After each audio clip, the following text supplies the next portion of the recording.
आयशा, क्या मैं बैठ सकती हूँ यहाँ पर?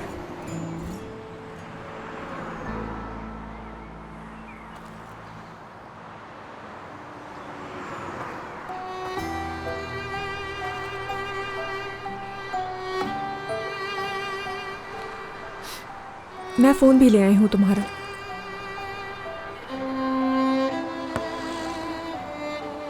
तुम्हारा पसंदीदा गाना सुने हम? लाओ दो।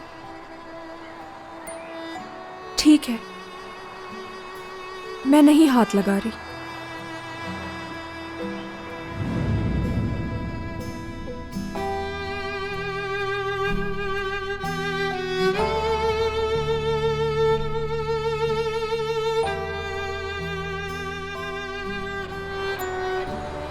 हमें तुमने बहुत डरा दिया था।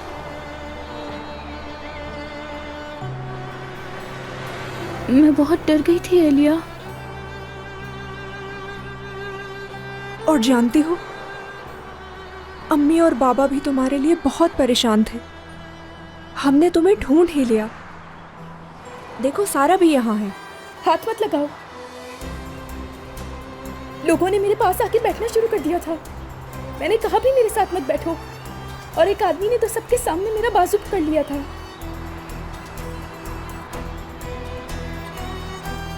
अच्छा ठीक है, हम तुम्हारा पसंदीदा गाना सुनते हैं। गाना सुनाओ।